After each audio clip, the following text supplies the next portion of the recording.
কয় মিনিট? ইযা যুলজিলাতিল আরদু জিলজালা ওয়া আখরাজাতিল আরদু আসকালাহা। যখন জিলজাল আরম্ভ হবে, কম্পন আরম্ভ হবে, কম্পনের মতো কম্পন, তখন তোমরা দেখবে জমিন তার নিচে যা আছে সব উদ্গীরণ করে দিতেছে। বলো আল্লাহু আকবার। সব কিছু গ্রহণ করে দিবে। তখন অবস্থা হবে কি? আজকে সেখানে দেখা যাচ্ছে শেষ নাই, প্রতিদিন আবার কম্পন দিতেছে, মানুষ প্রাণের ডরে আর ভয়ে দেশ ছেড়ে পলায়ন করতেছে। ও আমার ভাইয়েরা, আল্লাহ সতর্ক করে দিতেছেন, এইভাবে একটা দিন কম্পন যখন আরম্ভ হবে, সেই কম্পন আর বন্ধ হবে না। মানুষ তখন বলবে, আরে কি হলো কি হলো? ওয়া ক্বালাল ইনসানু মা লাহা। মানুষ তখন বলবে, কি হলো কি হলো কি হলো, বলতে বলতেই সব শেষ সব শেষ। আকাশ চূর্ণ বিচূর্ণ হয়ে উড়ে যাবে, পৃথিবীর ধুলিকণার মতো উঠতে থাকবে, পাহাড় পর্বতগুলি তুলা দুললে যেইভাবে তুলা উঠতে থাকে সেইভাবে তুলার মতো উঠতে থাকবে। আকাশের চন্দ্র তারকারাজি খসে খসে পড়ে যাবে, চন্দ্র সূর্য একাকার হয়ে যাবে। ও জমিয়াতিশ শামসু ওয়াল কামার, চন্দ্র সূর্যকে এক করে দেওয়া হবে, তাদেরকে নিষ্প্রদীপ বানাইয়ে দেওয়া হবে। যেই দিন এই অবস্থা তৈরি হবে, সেই দিন হবে কিয়ামতের দিন। কোন দিন? কিন্তু আফসোস লাগে, আল্লাহ নিদর্শন গজব যখন দেখায়, পৃথিবীর মানুষ হেদায়েতের রাস্তায় আসে না, আল্লাহর গজবকে ভয় করে। আজকে সৃষ্টির অন্যান্য মাখলুক তার প্রমাণ দেখেন। সেই যখন তুরস্কের এই ভূমিকম্প আরম্ভ হবে, এর আধা ঘন্টা আগে, কত সময় আগে আল্লাহ দিল যে সময়, সেই সময় হলো ঠিক ফজরের নামাজের সময়। কিসের সময়? ফজরের নামাজের সময়। দেখা গেল সমস্ত পাখিরা কলরব করতেছে, আওয়াজ দেওয়া শুরু করেছে, চিৎকার দেওয়া শুরু করেছে। জন্তু জানোয়ার যারা ছিল, কুকুর ছিল, বেড়া ছিল, ছাগল ছিল, যা ছিল সব আওয়াজ দেওয়া শুরু করছে আধা ঘন্টা আগ থেকে।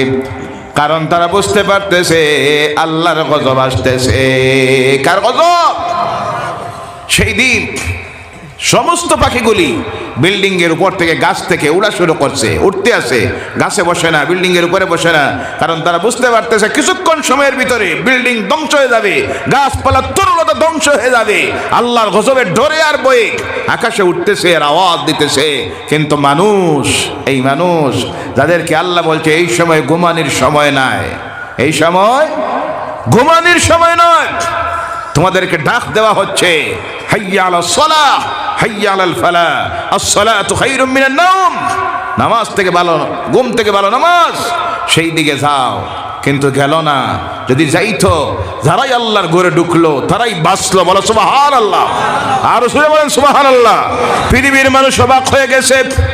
অবাক হলো, যেখানে 1300 মতো বিল্ডিং জমিনে নিশ্চিহ্ন হয়ে গেছে, 15, 20, 22 তলা বিল্ডিং নিশ্চিহ্ন হয়ে গেল, কিন্তু সেই 1300 বিল্ডিং এর মাঝে ছিল আমার আল্লাহর একটা ঘর, যেই ঘরের নাম হলো মসজিদ। আল্লাহর জাতের কসম, আল্লাহর জাতের কসম, উদ্ধারকারী দল যখন সেখানে যায়, গিয়ে অবাক হয়ে যায়, একটাও বিল্ডিং এর অস্তিত্ব নাই, কিন্তু আল্লাহর ঘর যেমন ছিল সেইভাবে দাঁড়িয়ে আছে। সামান্য ভূমিকম্পের আসর তার গায়ে লাগে নাই। জোরে বলেন সুবহানাল্লাহ। আল্লাহ দেখাইয়া দিতেছে, ভাঙ্গো, যা পারো বুলডোজার লাগাও, কিন্তু ধরব যখন ছুটার ক্ষমতা হবে, এই ক্ষমতার মালিক একজন আসেননি না? না, আওয়াজ করে বলেন আসেন না? নাই, তার নাম আল্লাহ পাক। আজকের এই সিরিয়ার জমিন, সিরিয়া আমরা দেখতেছি, সিরিয়ায় আর সেই ভূমিকম্পের আসর হলো 12টা বছর থেকে যুদ্ধ আর যুদ্ধ, যুদ্ধ আর যুদ্ধ। দুইটা দল, কয়টা দল? শিয়া আর সুন্নি, শিয়া আর সুন্নি। বিশ্ব মুসলমান আজকে ধ্বংস হয়ে যাচ্ছে। তাদেরকে ধ্বংস করা পলিসি তারা বাইর করেছে, ডিভাইড রুল। কোনটা রুল?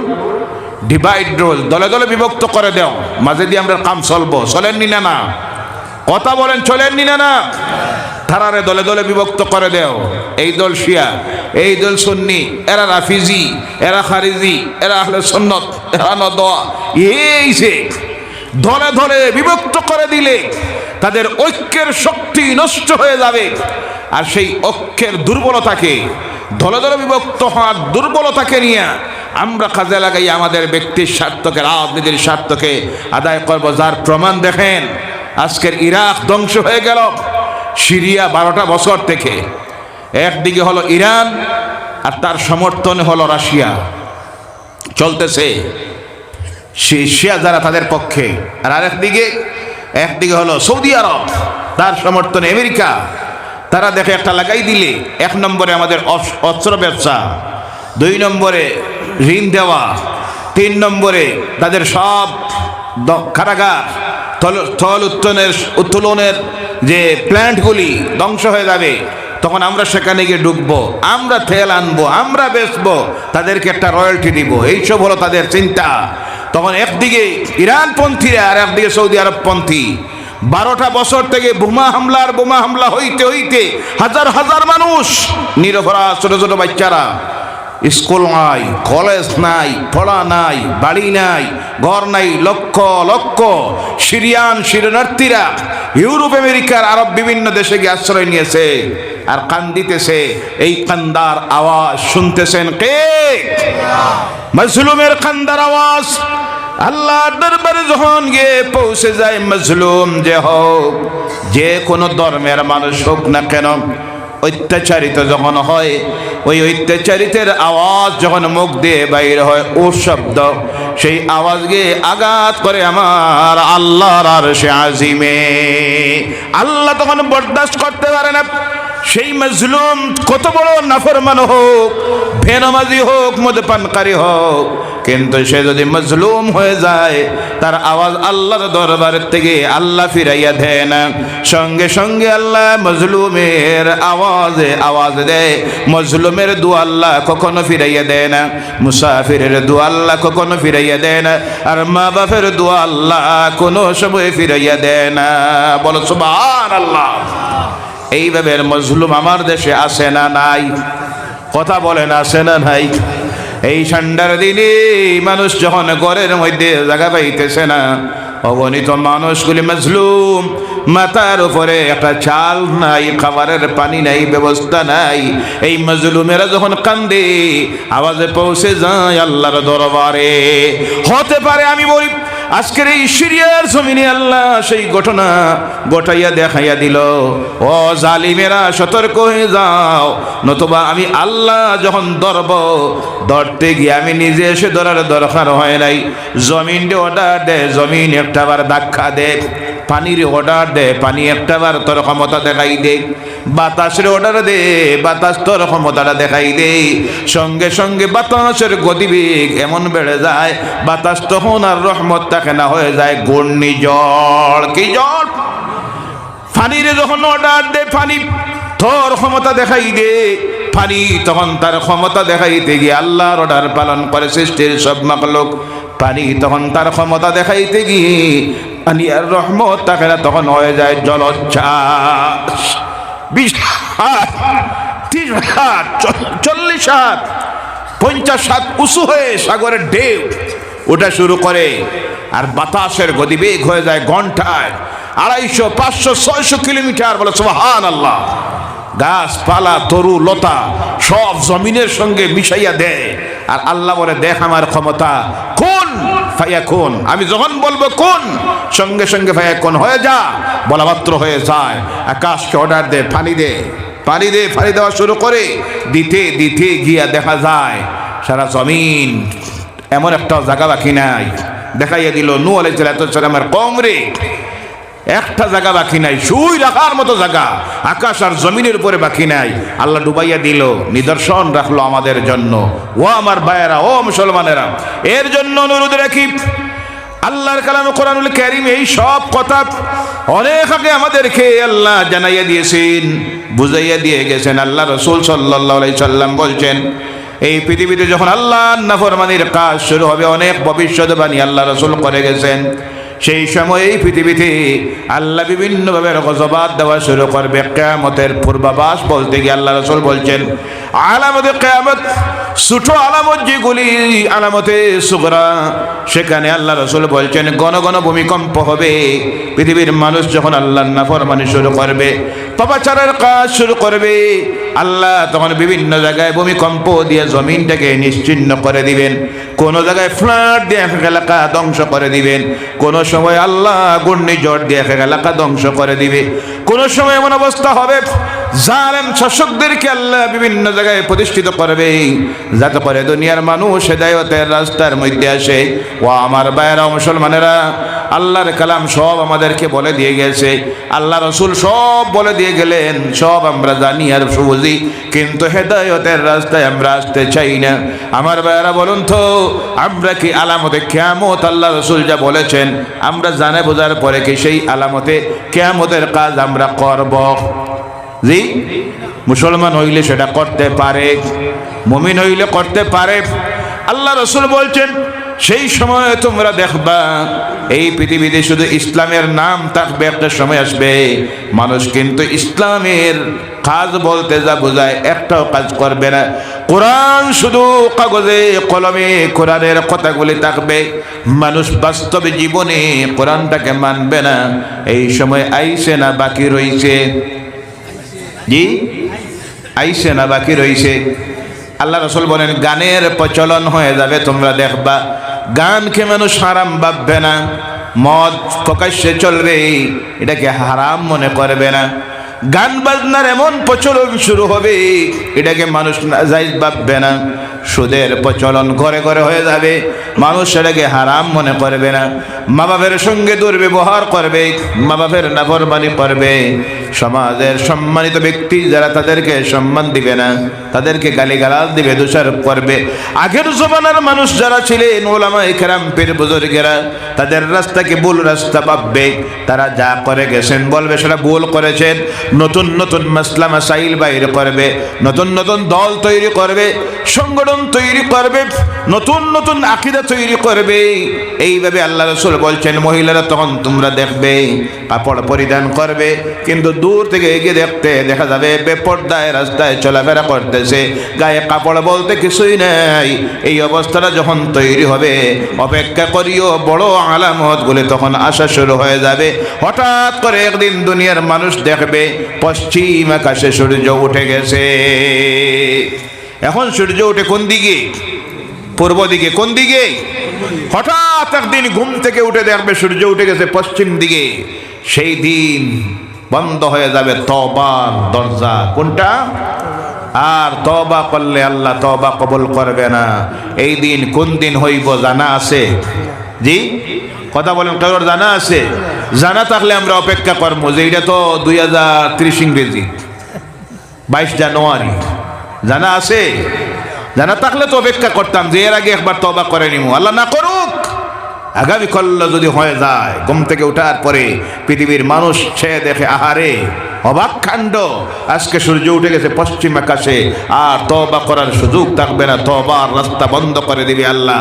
তখন যত কান্দ যত দোয়া করো, কোনো দোয়া কোনো তওবা আল্লাহর দরবারে কবুল হবে না।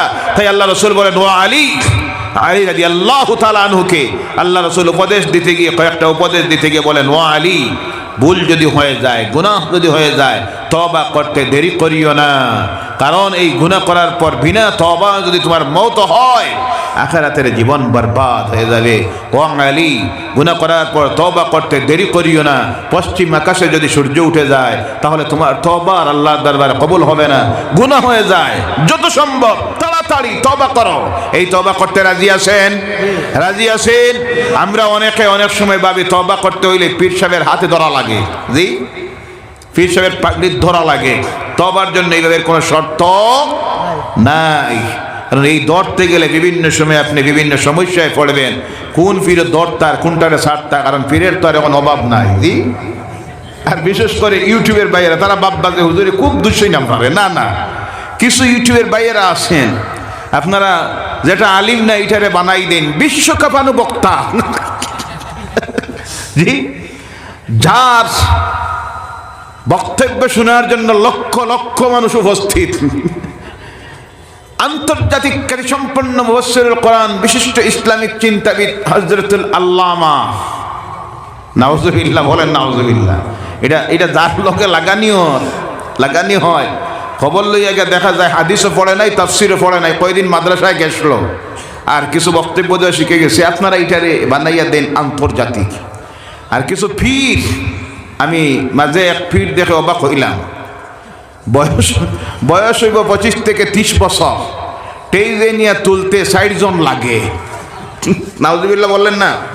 দেখি এইদিকে ধরছে 2 জনে, ওইদিকে আরো 2 জনে ধরে এনে টেইজে বসাইছে, আর বয়ানের পরে আরেকজনে ঘোষণা দিতেছে। এখন আপনাদের সামনে বক্তব্য রাখবেন, দোয়া রাখবেন শাহ সফি ওলিয়ে কামিল আলহাজ হজরত মৌলানা অমুক সাহেব, যেটারে আলহাজ হজরত মৌলানা বলা হচ্ছে। খবর লইয়া গিয়ে দেখা যায় মাদ্রাসায় 2 বছর গেছিল মাত্র। দেখছেন অবস্থা? জি। আর যে ওলিয়ে কামিল উপাধি দেওয়া হইতেছে আর পীর সাহেব শাহ সফি, কত যে আলকাব বাইর করে। তরিকা কারে কয় মনে তার বাপও জানে না, সিলসিলা কারে বলে তাও জানে না। আমার সমাজের কিছু মানুষ আছে, শিক্ষিত অশিক্ষিত সমাজ, না দুনিয়ার জ্ঞান আছে না ইসলামের জ্ঞান আছে।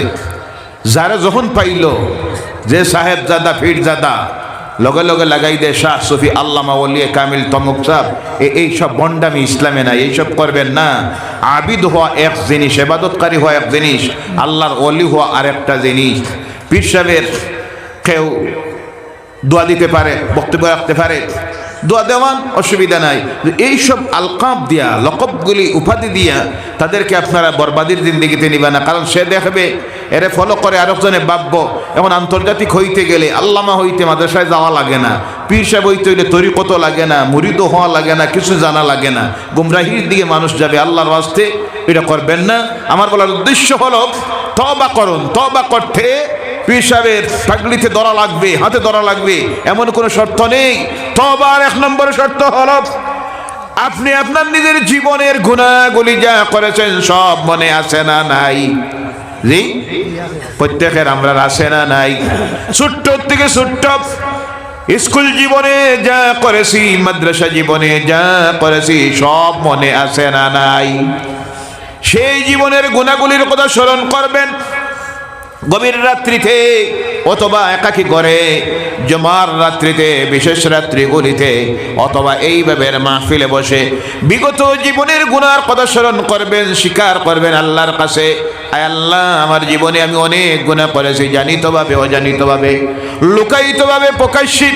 আল্লাহ যা করেছি আমি আমার জীবনের ভুলগুলি আমি স্বীকার করে নিতেছি। এই হলো 1 নম্বর। 2 নম্বরে আল্লাহর কাছে ওয়াদা করবেন, হাত তুলে, আল্লাহ আমি যা করেছি মাবুদ তুমি রহমানুর রহিম, তুমি আমাকে মাফ করে দাও। আর আমি তোমার দরবারে ওয়াদা দিতেছি, প্রতিজ্ঞাবদ্ধ হইতেছি, আল্লাহ আমি আর এইভাবে গুনাহ জানি বুঝে কোনো সময় করব না। 2 নম্বরে। 3 নম্বরে ওয়াদা দিবেন, আল্লাহ আজ থেকে আমি আর খারাপ কাজ করব না, ভালো কাজ করব বলে ভালো কাজ করা শুরু করে দিবেন। এই 3টা ওয়াদা আল্লাহর কাছে দি বান্দা যখন চোখের পানি ছেড়ে দেয়, সঙ্গে সঙ্গে আমার আল্লাহর জাতের বরদাস্ত হয় না। আল্লাহ বলে, ও আমার ফেরেশতারে দেরি করিস না, আমার ওই বান্দা বান্দির আমল আমার জীবনের গুনাহগুলি মাফ করে দে। বলেন সুবহানাল্লাহ। এর নাম হলো তওবা। এর নাম শর্ত কয়টা? 3টা। আপনি নিজে করেন, প্রত্যেক রাত্রিতে তওবা করেন। রাত 3টায় উঠে সারা মাখলুক ঘুমে, সারা অফিস বন্ধ, খুলে গেছে যার অফিস, কর্মতৎপর হয়ে গেছে, তার নাম হলো আল্লাহ। বলো সুবহানাল্লাহ। কান্দো আর স্বীকার করো, ভুল হয়ে গেছে, আল্লাহ আমি ভুল করে নিছি, আমি হইলাম গোলাম, তুমি মালিক, গোলামের তো ভুল হয় স্বাভাবিক, মালিক তুমি আমারে মাফ করে দাও। ওয়াদা দিতেছি আর করব না, আজ থেকে আমি খারাপ কাজ সব বাদ দিলাম, ভালো কাজ শুরু করলাম।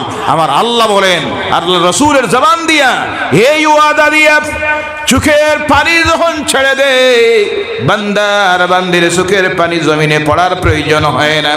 চোখ থেকে বাইর হয়ে নাকের অর্ধেকে যেমনি আসে, আমার আল্লাহ তার বান্দা বান্দির জীবনের গুনাহ মাফ করে দেয়। বলেন সুবহানাল্লাহ, সুবহানাল্লাহ। আল্লাহর কি দয়া, কি মায়া মালিকের, কি দয়া মায়া গোলামের সঙ্গে, কিন্তু গোলামেরা আল্লাহর কাছে সারেন্ডার হইতে চাই না, মাথা নত করতে চাই না। খালিস দিল ভাইয়েরা আমার, তওবা করুন, তওবা করুন, আল্লাহর নাফরমানির কাছ থেকে ফিরে আসুন। আল্লাহ যেন আমাদেরকে এই তৌফিকটা দেয়। সকলে বলেন আল্লাহুম্মা আমিন। ওয়া মা আলাইনা ইল্লা